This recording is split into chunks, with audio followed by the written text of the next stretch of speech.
नमस्कार मैत्रिणींनो, मंजू क्रिएशनमध्ये तुमचे सर्वांचे स्वागत आहे.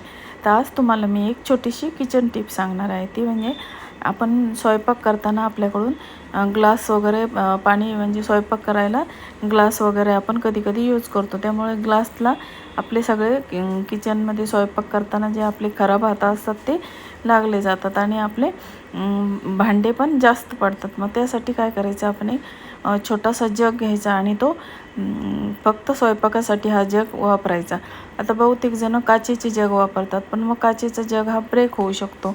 त्यामुळं आपण अशा प्रकारे स्टीलचा जग वापरायचा आणि तो आपण दिवसातून 2दा घासूनही ठेवू शकतो आणि त्याचा आपल्याला काही परिणाम नाही होत आणि कुठं खराब हातही लागले जात नाही. त्यामुळं अशा प्रकारे आपण छोटा जग घ्यायचा आणि तो आपण स्वयंपाक करताना भाजीमध्ये पाणी टाकण्यासाठी, कणिक भिजवण्यासाठी असं आपली याचा वापर करायचा. आणि नंतर याच्यावर आपण घरगुती आपल्याकडे जे झाकण असेल ते झाकण ठेवू द्यायचं. तर बघा मैत्रिणींनो, तुम्हाला ही टिप कशी वाटली, आवडली तर माझ्या चॅनलला लाईक, शेअर आणि सबस्क्राईब जरूर करा. धन्यवाद.